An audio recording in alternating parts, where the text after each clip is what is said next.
कुदरत का कानून हर किसी पे लागू होता है, फिर चाहे वो कोई जानवर हो या फिर इंसान।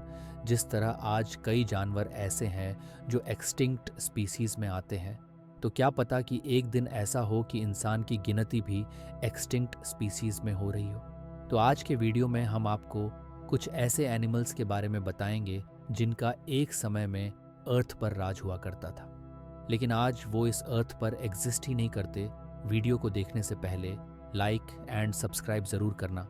तो चलो सबसे पहले बात करते हैं बाघ की एक ऐसी प्रजाति की जिसका नाम आपने शायद कभी सुना भी नहीं होगा। टस्मेनियन टाइगर कभी ऑस्ट्रेलिया, न्यूजीलैंड के टैस्मेनियन जंगल में राज करने वाले शिकारी थे। इनकी शारीरिक बनावट की अगर बात करें तो ये बाघ के मुकाबले इनका शरीर छोटा था, लेकिन सर बिल्कुल लोमड़ी की तरह दिखाई देता था। कई लोग टस्मेनियन टाइगर को कैंगरू फैमिली का भी मानते थे। टस्मेनियन टाइगर को लास्ट टाइम 1986 में देखा गया था। पिरिनियन आइबेक्स एक बड़े शरीर, लंबे सींग और अच्छी खासी फिजिक के साथ ये कभी यूरोप में देखने को मिलते थे। यहाँ इनकी संख्या 50,000 से भी ज़्यादा थी और इसीलिए यूरोप को पिरिनियन आइबेक्स का घर बुलाया जाता था। लेकिन 1900 के दशक तक इनकी संख्या में भारी गिरावट आई। साल 1962 में इनकी संख्या केवल 40 तक सीमित रह गई थी और इसके बाद इनकी संख्या में कभी बढ़ोतरी नहीं हुई। एक टाइम पर अपनी खूबसूरती और यूनिकनेस के लिए मशहूर ये जीव स्पेन और फ्रांस में रहते थे, लेकिन साल 2000 में यह हमेशा के लिए विलुप्त हो गए। दिलचस्प बात यह थी कि पहली बार किसी जीव को फिर से जिंदा किया गया। दरअसल वैज्ञानिक तकनीक की मदद से इनके क्लोन बनाए गए, लेकिन पैदा होने के कुछ मिनट बाद ही क्लोन ने अपना दम तोड़ दिया।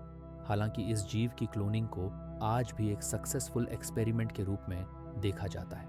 यह पहला जानवर था जिसे विज्ञान जगत ने दोबारा धरती पर लाने की कोशिश की थी। बात करते हैं पिंटा आइलैंड के लास्ट कछुए की, लोनसम जॉर्ज।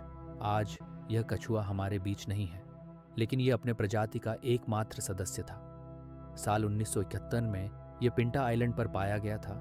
दिलचस्प बात यह है कि उस समय इस प्रजाति का ये एकमात्र सदस्य जिंदा था, इसलिए देख रेख के लिए इसे कैद में रखा गया था। 100 साल तक जीने के बाद आज भले ही यह प्रजाति हमारे बीच नहीं है, लेकिन वैज्ञानिक इसके क्लोन्स बनाने की पूरी कोशिश में लगे हैं। हम हमेशा एक्सटिंक्ट स्पीसीज में ज़्यादातर या तो लैंड एनिमल्स की बात करते हैं या तो फिर मरीन एनिमल्स की। कभी हमारा ध्यान उन पक्षियों की तरफ जाता ही नहीं जो कभी आसमान की ऊंचाइयां नाप जाते हैं। कौवा हमारे लिए एक आम प्रजाति ज़रूर है, लेकिन इस पक्षी की भी कई वैरायटीज़ कभी आसमान पर राज किया करती थी।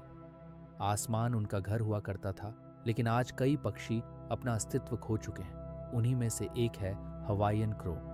ये पक्षी असल में एक खूंखार पक्षी हुआ करते थे जो अर्थवर्म्स को खाना पसंद करते थे।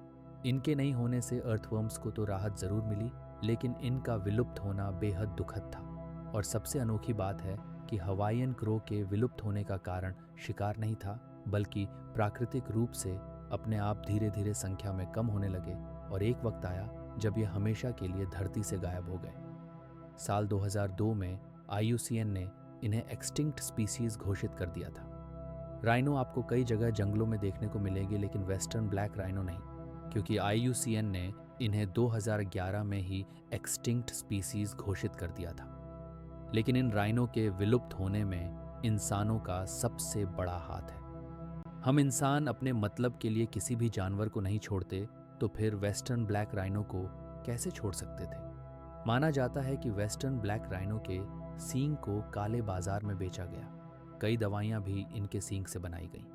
कहते हैं कि राइनो के सींग से बने पाउडर किसी भी जहर को काट सकता है और लोगों को स्ट्रांग बना सकता है। सिविल वॉर के दौरान राइनो के सींग से हथियार भी बनाए गए और इसके लिए इन्हें भारी मात्रा में मारा गया। ये थे कुछ एक्सटिंक्ट स्पीसीज जिन्हें आज देखना भी नामुमकिन है। लेकिन कभी ये एनिमल्स भी अर्थ पर राज किया करते थे। क्या एनिमल्स के विलुप्त होने में इंसान का हाथ है या ये कोई नेचुरल प्रोसेस है? ये तो कहा नहीं जा सकता, लेकिन ये सवाल हमेशा इंसान के दिमाग में घूमता रहता है। But as a human being जितना हो सके उतना एनिमल्स को बचाने की ज़रूरत है, क्योंकि एनिमल्स भी इकोसिस्टम का हिस्सा है और कहीं ना कहीं हम इंसानों को एनिमल्स की ज़रूरत है।